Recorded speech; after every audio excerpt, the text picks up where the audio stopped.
Hello, everyone. Thank you so much for tuning in to this episode of PoliComm with Kleinman. I am your host, Allie Appleman.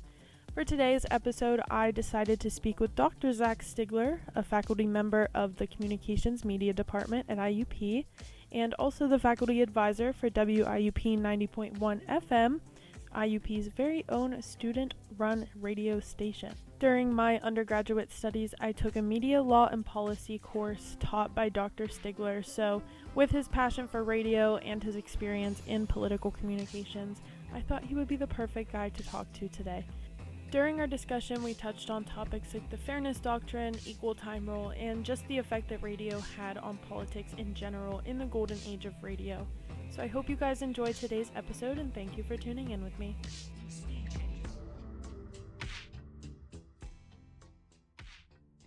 So I am joined with Dr. Stiegler today.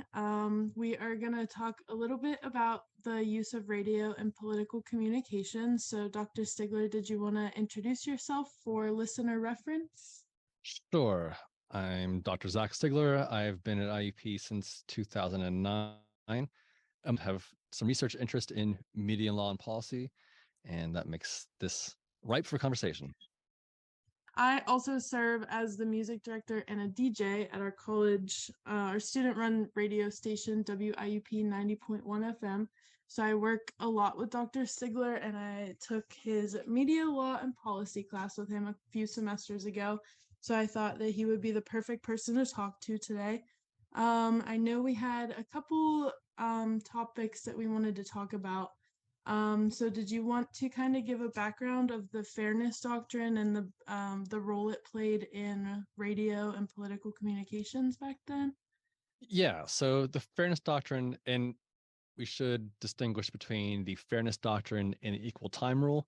These often get confused in conversations about politics and the airwaves, but the equal time rule still exists. And long story short, that is the rule that requires that if you are an over-the-air broadcaster and you give time to one candidate during a political campaign, you have to make time available for the opposing candidate. Mm-hmm. And so this is also why, like when Donald Trump was running for president, for example, they pulled The Apprentice off the air reruns because that would count as a quote-unquote use. And so if they kept The Apprentice on the air, whatever, 3 hours, 4 hours a week, they would have had to give legally offer time, that same amount of time to all the other candidates, right? So the equal time rule still exists, but the fairness doctrine is a little bit different. And the idea was, if you think back to the founding of radio broadcasting in the US, by the Communications Act of 1934, we are supposed to be operating in the public interest, convenience, or necessity. Mm-hmm. And we tend to focus on the public interest part of that. And the fairness doctrine was devised in 48 or 49 as a policy by the FCC that was designed as a way of helping to serve that public interest. And so what the fairness doctrine did was said that if you are a broadcaster, whether that's TV, AM, FM, and you're required to cover topics of public importance, and that could be locally, that could be regionally, things like it could be the environment or crime or other kinds of social and political issues. Okay. So you're required to cover those issues that would be relevant to your broadcast community, but equally as important, you were required to give not necessarily for and against positions, but you were required to present multiple perspectives on those issues. So you couldn't just have somebody come onto your AM talk show and advocate for nuclear power without having some other perspective to say, well, we're concerned about nuclear power because it has these environmental effects, right? Mm-hmm. And so that was how it was designed and implemented by the FCC in the late 40s. Okay. And I know you mentioned in your email as well the repeal of that. What effect did that have on radio? Major. So it was repealed by the Reagan administration, by the FCC chair at the time, Mark Fowler, and this was 87, I want to say. Mm-hmm. And so they essentially this is also the time that cable was growing, and we were at the very early, very, very early stages of computer communication getting a little bit off of just college campuses and government networks. So there's this argument by Mark Fowler and his like-minded colleagues that as technology grows and we have more options, this kind of thing is less important, so we can just do away with it. So they rescinded the Fairness Doctrine in 1987, and what that did was now you were no longer required to present topics of public importance, although you could, and if you did, you did not have to. There's no requirement to present multiple sides, so you could present only one side, advocating for whatever issue or position.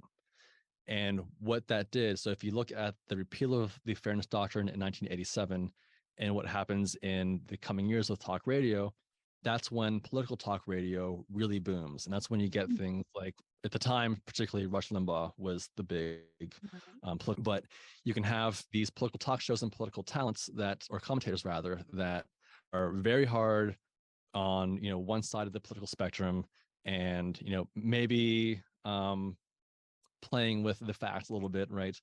But they are not required to present an opposing view. They're not required to have a conservative talk show host is not required to have a liberal point of view represented. Whereas in the past, it might not have been a staunchly liberal point of view that was required, but some point of view that differed than what the host was advocating at the time. Gotcha.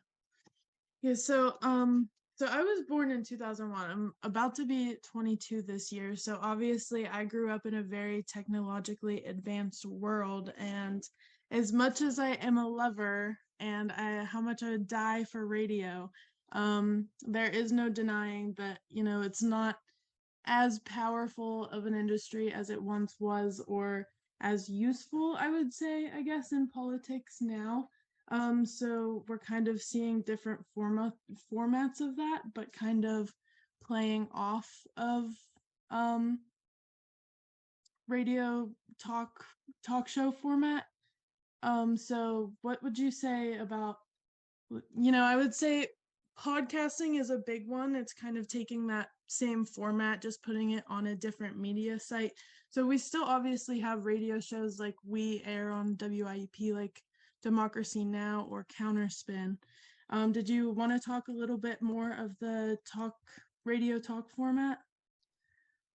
Yeah, and I can't say that I've looked at the numbers in the last the last couple of years, but even in the early aughts, as radio and really this getting into more information than you probably need, but to cut a long story short, beginning with the consolidation of radio ownership in the mid 90s, radio on the whole started to, right, as you said, become a little less popular, a little less, I don't know to say relevant, but not as dominant as it once was, right? And then, of course, as the years go on, we get more competition as iPods are introduced, and then the idea of podcasting is introduced, and then eventually we get into streaming.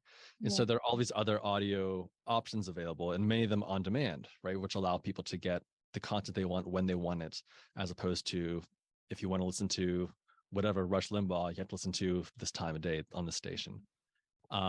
But even as that was starting to happen in the late 90s and into the first decade of the 21st century, talk radio remained one of the most lucrative aspects of the radio industry, because people were still listening to talk shows and morning drive shows, particularly in their cars, right? And so those tended to be, whereas previously, in the golden age of radio, right, prime time, right, when you're listening to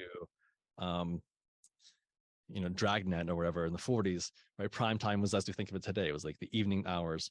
Well, prime time in radio became early morning and mid-afternoon, because that's when people were in their cars and listening to radio, and audience dropped off in between and after those periods. And those tend to be the periods then where they would schedule their most popular or most prominent or hopefully popular talk show hosts, and many of them were taking these kind of staunchly hard, one-sided views on politics and society and social issues. So that remained to be a fairly lucrative part of the industry for many years, even after radio was not quite as dominant as a cultural force as it once was. Mm-hmm. And like I said, I'm not sure exactly where that stands now. I mean, it's still certainly a big part of the radio landscape, but in the interim, we've had, I mean, we already had Fox News, and that was already a fairly popular platform. But now you have all these other smaller cable channels or satellite channels like Newsmax or One American News, and that's where a lot of that audience is gravitating towards. So I would say that this is just a hypothesis, but that talk radio probably still plays a role in just sort of that political discourse.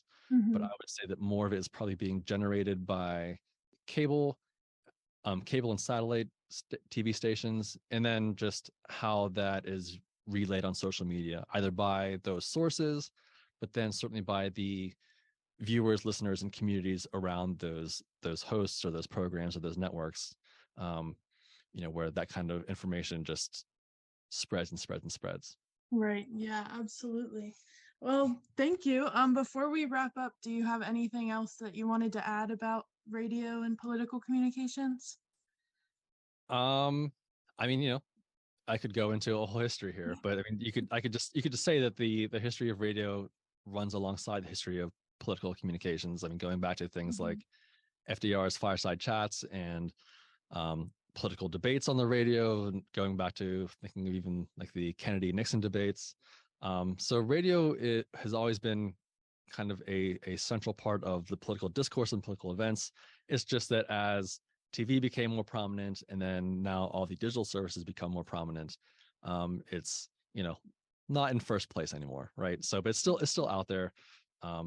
It just maybe is not the key player that it once was. Right.